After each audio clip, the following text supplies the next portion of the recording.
सलाम, नमस्ते, सत श्री अकाल। कैसे हैं आप सब दोस्तों। मैंने आज एक वीडियो देखी, जो वीडियो मैं आपके सामने भी लगा रही हूँ। इस वीडियो में एक इंसान बोल रहा है कि हमने इस वीडियो नहीं बनाना चाही थी, लेकिन अब बना रहे हैं। अब क्यों बना रहे हैं तो थोड़ा सा सुनते हैं इनको। अस्सलाम वालेकुम दोस्तों, मैंने ये वीडियो बनानी नहीं थी जिस तरह से मैं आज बना रहा हूँ, और सीमा को बुरी तरह से आज मैं एक्सपोज कर रहा हूँ क्योंकि बनता है। अब 2 साल से क्या सो रहे थे तुम? आज ही क्यों बनता है वीडियो बनाना? वीडियो बनाना तो 2 साल से बन रहा था ना। चलो आगे सुनते हैं क्या बोलते हैं ये भाई। पहले इसने कुछ यूट्यूबर्स के साथ कांटेक्ट किया था कि मेरे ऊपर कोई भी बंदा इस तरह की वीडियो ना बनाए जिससे कि मैं एक्सपोज हो जाऊँ, मतलब कि मुझे यहाँ पे मार पड़ती है। आप लोग मेरी वीडियोस, ये मेरे जो दूसरे लोगों के साथ ताल्लुकात थे वो शो ना कराओ। मैंने यही सोचा, नहीं कराते, और बाकी यूट्यूबर्स भी रुक गए। ये मतलब है कि आप सीमा हैदर के कहने से रुक गए, क्योंकि उसने बोला था कि आप उसकी गलत बात जो उसने पाकिस्तान में की है वो आप इंडिया को ना बताएं, और आप रुक भी गए। शर्म आनी चाहिए यार, आपको शर्म आनी चाहिए। उसने हिंदुस्तानियों को भी पागल बना रखा है, आप ये देखिए। सुनते हैं ये साहब क्या क्या बोल रहे हैं। और क्योंकि सीमा भगोड़ी का साथ इन्होंने ही दिया है और नाम हिंदुस्तान का कर रहे हैं ये लोग। अभी भी हम लोग तमीज़ के दायरे में रहते हुए कुछ भी सामने नहीं लेके आ रहे, क्योंकि हमें रोशन अली अजीम साहब ने इस चीज़ से मना किया है। हैदर भाई ने भी यही कहा है कि देखो भाई, हम बलोच हैं, हमें इस तरह की चीज़ें जेब नहीं देती। मैं खुद भी बलोच हूँ, तो मैं इसलिए इन चीज़ों को समझता हूँ। तो हमने इस औरत के जितने भी डाटा था, जितने भी लोगों के पास था, सब से कलेक्ट किया। और ये इस तरह की औरत है, दनदनाती फिरती थी बड़े सुकून के साथ। इस चीज़ का इसने अब खुद एतराफ़ कर लिया है।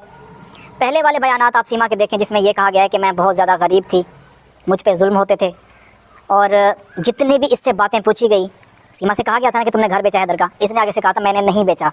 आप बड़े बड़े चैनल उठा के देखें, सबके ऊपर इसके इंटरव्यू पड़े हुए हैं। पुराने इंटरव्यू इसके आप कलेक्ट करें, उनको फिर कंपेयर करें, हैरान रह जाएंगे, रोंगटे खड़े हो जाएंगे आपके। कैसे होंगे? देखिए, अभी एक मैं बात कर रहा हूँ, मैं अपनी तरफ से इसको जो भी इसकी सच्चाई है तो मतलब आप पाकिस्तानियों को सबको ये मालूम था कि वो कितनी गिरी हुई औरत है, और उसके बावजूद भी आपने उस सीमा हैदर का साथ दिया जो कि अब हमारे देश में दंदना आ रही है।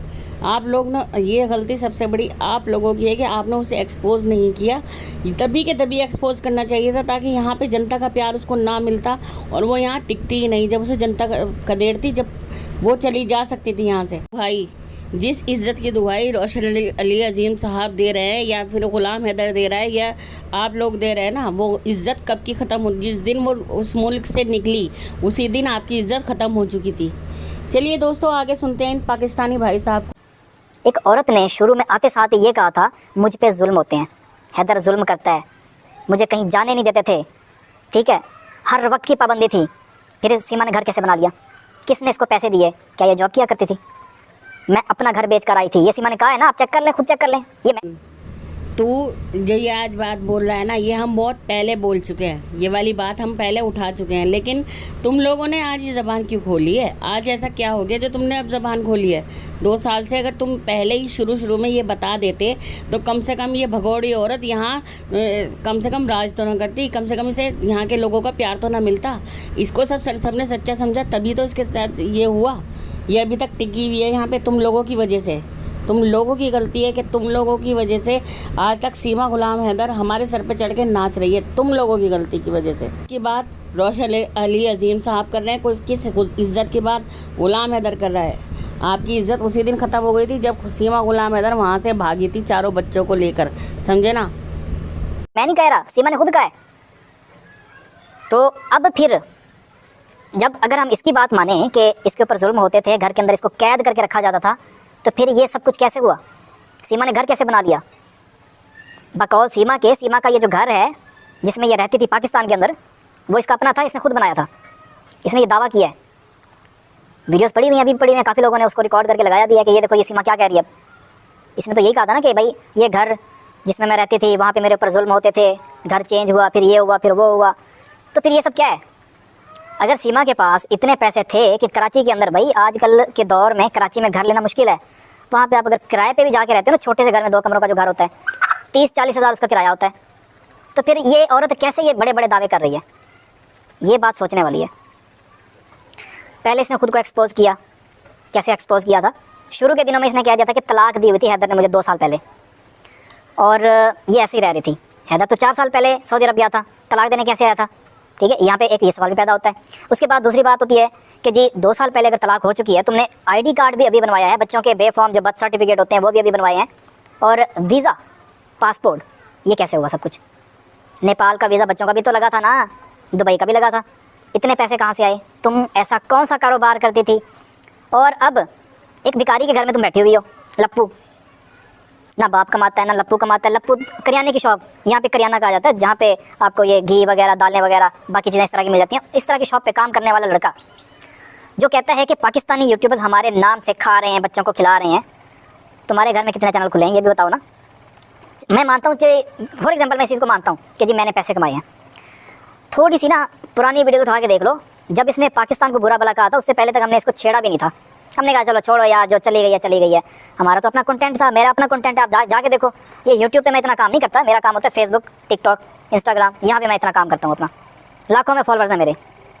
मैं एवं वीडियोज़ यहाँ पे आगे बना रहा। मेरा अपना काम बहुत है भाई, बहुत ज़्यादा काम है मेरा। टाइम निकाल के इसको एक्सपोज करना पड़ता है इस औरत को। तनवीर अफरोज़, उनका अपना काम है, उनका। ओ भाई, मान लिया हमने तुम्हारा सबका अपना काम है, मगर ये तो सोचो तुमने कितनी बड़ी गलती करी। जब ये औरत आई थी तो शुरू में तुमने क्यों नहीं बोला? यहाँ के लोगों को हमदर्दी तो तभी हुई ना, जब, क्योंकि यहाँ के लोगों ने यही समझा कि जब इसके खिलाफ ये सच बोली है इसलिए पाकिस्तानी इसके खिलाफ नहीं बोल रहे हैं। वो तो बाद में बोलने शुरू हुए। शुरुआत में तो इसने अपना काम कर दिया ना। इसने अपने यहाँ के जो इसे बोलना था, देखिए सच वही माना जाता है ज़्यादातर कि जो बहुत दिन तक रहता है, जो पहले बोला जाता है, और उसको अगर काट ना मिले तो वो ही सच बन जाता है। इसने जो झूठ यहाँ आके फैलाया था कि मैं वहाँ से परेशान थी, मुझे ऐसा रखा जाता था, मैं बहुत गरीब थी, तो वो यहाँ पे आके सच इसलिए बन गया क्योंकि आप लोग अब 2 साल के बाद आपकी आंखें खुली हैं, अब एक्सपोज कर रहे हो उसको। अब करने का क्या फ़ायदा? अब तो ये अपनी जड़ें जमा चुकी है यहाँ पे। इसको ना, ये जो कीड़ा है कहाँ से आया मैं आपको बताता हूँ। हैदर ने खुद जब इसको एक्सपोज करना शुरू किया, हैदर से हम कब से कह रहे थे कि हैदर भाई आ जाएं आप भी चैनल पे आके ना अपना एक चैनल बनाएं, वहाँ पे असलियत बताएं सीमा की, क्योंकि आप उसके शौहर हैं। आप जो कुछ बताएंगे वो लोग हमारी बातों पे इतना यकीन नहीं करेंगे जितना कि आपकी बात पे करेंगे। तो वो सीधे साधे बंदे हैं, उन्होंने कहा कि यार मुझे ये चीज़ें ज़ेब नहीं देती। हमने उन्हें सही कहा भाई साहब, आपने बता दिया आज के इसमें हैदर की ही गलती थी। जब हैदर को पता था कि उसकी बीवी इतनी घटिया, इतनी गंदी औरत है, तो हैदर ने क्यों उसको इतना बढ़ावा दिया? क्यों उसके नाम पैसे भेजता रहा? क्या उसको पता नहीं था कि मेरी बीवी एक दिन मेरे साथ भी ये सब कर सकती है? जब वो उसकी मौजूदगी में गलत काम कर सकती है तो क्या वो यहाँ पे भाग के नहीं आ सकती? कुछ भी कर सकती है ऐसी औरत। यानी कि इसका मतलब 100% ये फिर हैदर की गलती है। हैदर ने उसको ये सब करने दिया क्योंकि हैदर जानता था कि मेरी बीवी कैसी है। और ये बात फैली कहाँ से थी? हिंदुस्तान से फैली थी, सीमा की हवारियों ने फैलाई थी। मैंने इसको एक्सपोज करना है। कुछ चीज़ें हैं जो भी रहती हैं, वक्त के साथ साथ मैं सामने लेकर आऊँगा, और ऐसी ऐसी चीज़ें सामने लेकर आऊँगा कि सीमा का जो अभी ससुर बना हुआ है ना, वो भी पछताएगा, कानों को हाथ लगाएगा और कहेगा काश हम जिस तरह से ज़िंदगी गुजार रहे थे उसी तरह से गुजारते रहते। अब बताने का क्या फ़ायदा है? अब तो वो लोग कभी भी यकीन नहीं करेंगे, आप पाकिस्तानियों का कोई भी यकीन नहीं करेगा। हम लोग एक बार को यकीन कर ले, लेकिन जो इस सीमा के भक्त हैं वो कभी भी आप लोगों पे यकीन नहीं करेंगे। आप कितना भी कुछ बता दो सच्चाई, गलती तो आपकी है ना, आपने उसको छुपा के रखा। अब क्यों बताने का क्या फ़ायदा है? और ये पंगे ना लेते। और सीमा भी हैरान होगी कि मैंने क्या क्या किया है। हाँ, अगर ये जैसे पाकिस्तान को बुरा भला कहती है, इस तरह से ना कह रही होती तो शायद हम हैदर भाई का साथ इतना ना दे पाते, क्योंकि हमें अपने कंट्री से प्यार है। जिस तरह से कि आप अगर हिंदुस्तान से मुझे देख रहे हैं, ये मेरा आपसे सवाल है कि आपको हिंदुस्तान से प्यार नहीं है? अब यहाँ पे वीडियो ज़्यादा लंबी हो जाएगी, कुछ चीज़ें हैं सामने लेकर आना चाहता हूँ। रोशन अजीम साहब ने फ़िलहाल रोका हुआ कि आप कुछ दिन और वेट करो, फिर इसकी मट्टी पलीत करेंगे हम।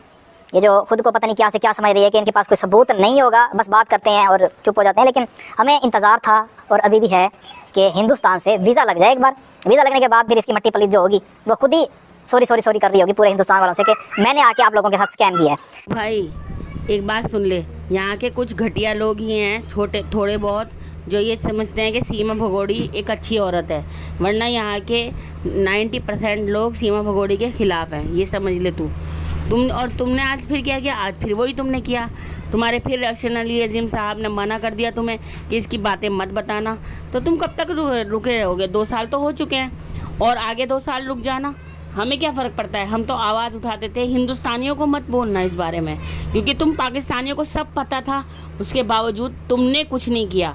तुम्हारे हर बंदे ने सीमा को छुपाने की कोशिश की, और ख़ुद सबसे बड़ी गलती गुलाम हैदर की हम यहाँ पे बताना चाहेंगे।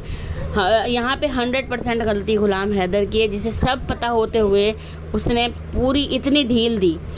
सीमा की बहनों की गलती है, जिन्होंने उसका जानते बूझते अपने बहन का कि आप लोगों की इस गलती की सज़ा हम लोगों को भुगतनी पड़ रही है। हम लोग तो जानते भी नहीं थे सीमा गुलाम हैदर को, आप लोग अच्छे से जानते थे। अगर आप लोग शुरू में बता देते इसकी असलियत, तो ये कभी भी यहाँ नहीं रुक सकती थी, कि लोगों को इसकी सच्चाई पता चल जाती और फिर लोग इसे खुद भगाने की कोशिश करते। क्योंकि आप लोग चुप रहे, इसीलिए यहाँ के लोगों, जो कुछ सौ-करोड़ लोग हैं, उन लोगों के दिल में इसके लिए सहानुभूति जागी और उन लोगों ने इसका साथ दिया और आज तक दे रहे हैं। तो दोस्तों, गलती इन्हीं पाकिस्तानी लोगों की है, जो जानते हुए भी इन्होंने कुछ नहीं। भले ही कुछ दिन और चुप हो जाओ, आप भले ही कुछ दिन चुप अपना मुंह बंद रख लो, लेकिन हम हिंदुस्तानी तो मुंह बंद नहीं करेंगे। हम इसको खदेड़ेंगे, बहुत जल्दी खदेड़ेंगे और आपके पाकिस्तान में वापस फेंकी जाएगी ये। तो दोस्तों, ये वीडियो आपको कैसी लगी? वीडियो अच्छी लगी है तो वीडियो को लाइक करें, चैनल को सब्सक्राइब करें। Thank you for watching. अल्लाह हाफिज़।